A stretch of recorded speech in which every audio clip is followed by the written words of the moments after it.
Hey everybody, it's Dave Juno, the Meniere's Disease Warrior. How are you all doing?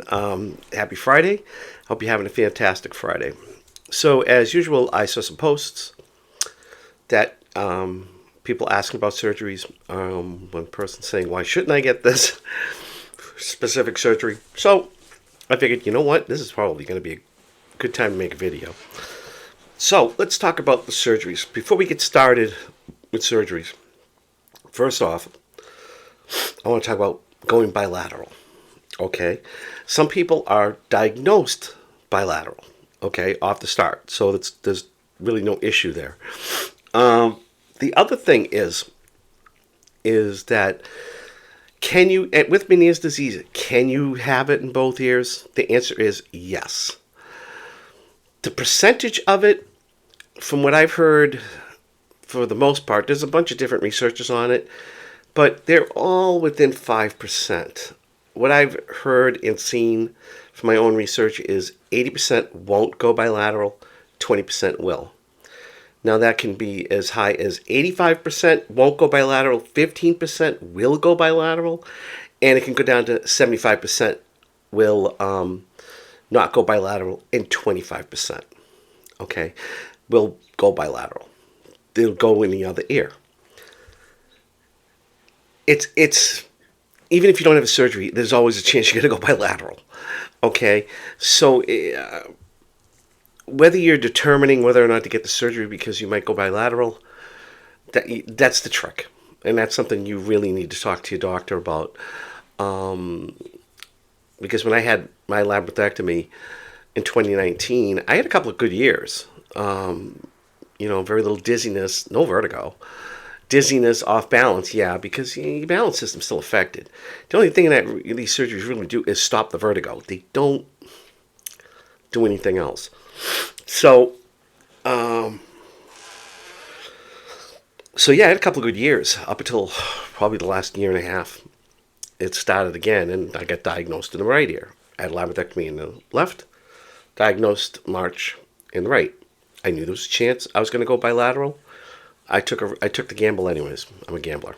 So, well, not financially, but if the odds are there, I'll go with them. So let's get started on the three surgeries that they generally do. There's three, but there's actually another version of one that they just started, and I will go into that in a minute. The first surgery is anaphylactic shunt surgery, where they cut behind the ear. Okay, and they will lift your ear out. They'll go into your cochlear, and there's an anaphylactic tube there. It's got a little head on the top of it. And what they do is they'll shave the bone down, okay, and then they stick a shunt in.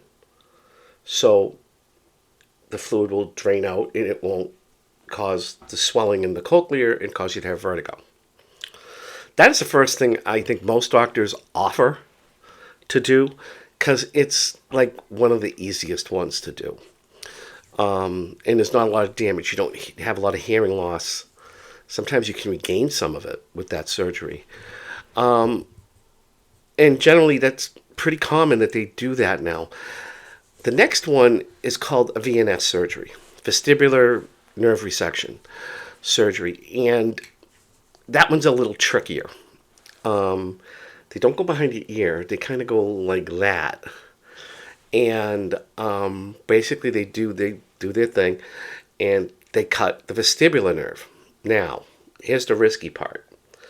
And there's actually two risks that can happen.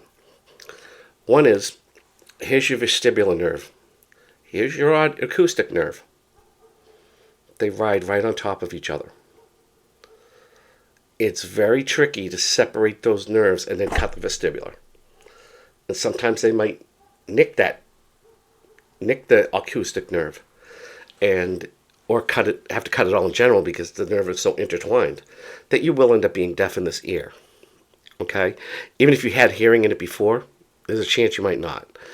And there's also a chance that they could cut the facial nerve too, because it's very close. All those nerves are pretty close. So you got to be a neurosurgeon has to do it, and they got to be very meticulous on how they do it. I have friends that have had it done, and they're fine. They do great. Okay, so that's the vestibular nerve surgery. The next one is one that they do literally if you are completely deaf in this ear.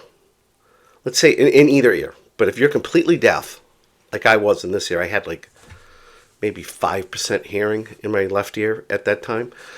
Then they'll do the labrythectomy because the ear is dead already.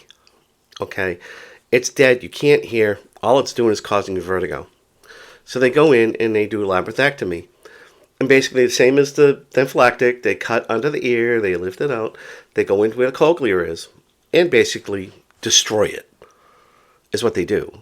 It's all, well, and believe it or not, all these things that are causing all the problems, the cochlear, it's like the size of a fingernail, okay? It's literally the size of a fingernail. I'll get down the camera. It's the size of my fingernail. So they literally go in and destroy it. Okay. They say labyrithectomy because maybe sometimes they do cut just the labyrinth out, but it's all intertwined, so it doesn't matter. You're destroying it anyways. So, and you're deaf. So it does leave you deaf. The tinnitus doesn't go away. Okay, the fullness doesn't go away for some reason. But the vertigo stops. Okay? Now, they only do it, like I said, if you're deaf in that ear, you very little hearing. It is usually not the first surgery they offer. And a lot of times, doctors will do a cochlear implant at the same time. I'd say 90% of the time. They didn't with me because I had a lot of hearing left in my right ear. I had 80%. So I could still hear, not on this side, but, acoustic sound bounces you can still hear. So that's why I didn't get a cochlear implant. Now, there's a chance you can go bilateral. Now, my doctor told me there is a 80-20%. 80% chance you're not going to go bilateral, 20% you might. He also said that it could be a little lower, like I explained before, that it could be 75%, 25%, or it could be 85, 15%. He goes, I'm a doctor, I'm not a psychic. So you have to understand this, okay? There is a chance you could go bilateral. But in the past, if you did go bilateral and you had a labrythectomy, there really wasn't a surgery they could do over here. They were afraid to do anaphylactic shunt or anything like that because they can't do a labrythectomy and they can't do a vestibular nerve resection. They can do the anaphylactic shunt surgery, which is what I'm probably going to end up having maybe in the fall. But it's going to be a different type of anaphylactic shunt because where my facial nerve is. And if they can do the normal shunt surgery, but the problem is that they could possibly nick my facial nerve, and then I'll end up like that. The nerve will be dead. Or actually not dead. The nerve will be dead, and I'm talking like this.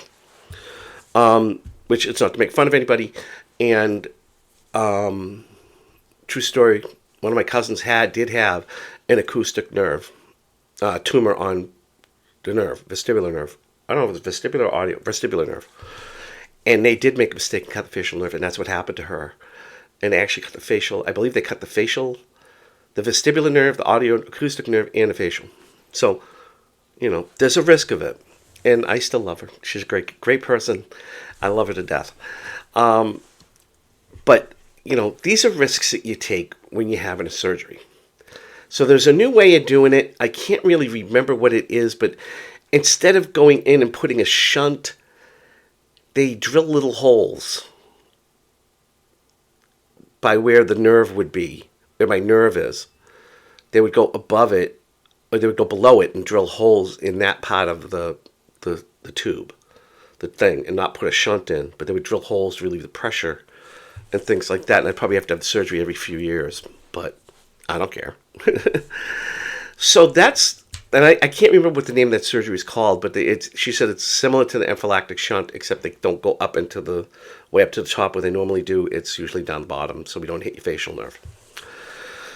So on that note, yeah, if surgery is an option for you, I'm not going to tell you which one to get. You need to get that recommended by your doctor. But generally, they're probably going to do an anaphylactic shunt surgery first before they do nerve resection or a labrythectomy. Just because the risk with the nerve surgery and labrythectomy, you're going to be deaf. And believe it or not, you still have the tinnitus. The tinnitus still roars in this ear constantly. So, it's up to you what you want to do. Do your own research, okay? And decide what's best for you. But that's it in a nutshell. That's the surgeries, okay? And the reason why I talk about going bilateral is because there are people out there that think that it's 30% to 60% go bilateral, 50% go bilateral, 25%, 75% go bilateral, and none of that's true. If you look at if you research how many people with Meniere's disease end up having it in the other ear or going bilateral, you're going to see different numbers, but they're all going to coincide within what I said before. Let's say 85% to 75% will not go bilateral, and 15% to 25% could.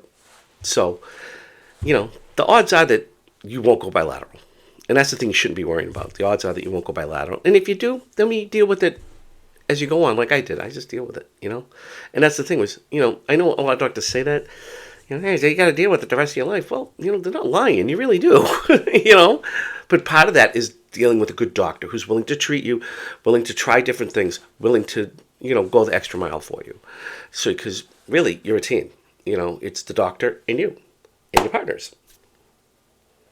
So, on that note, guys, hey, have a great weekend. I'll talk to you all soon. Take care. Yes, I did go fishing and I caught a nice big pickerel.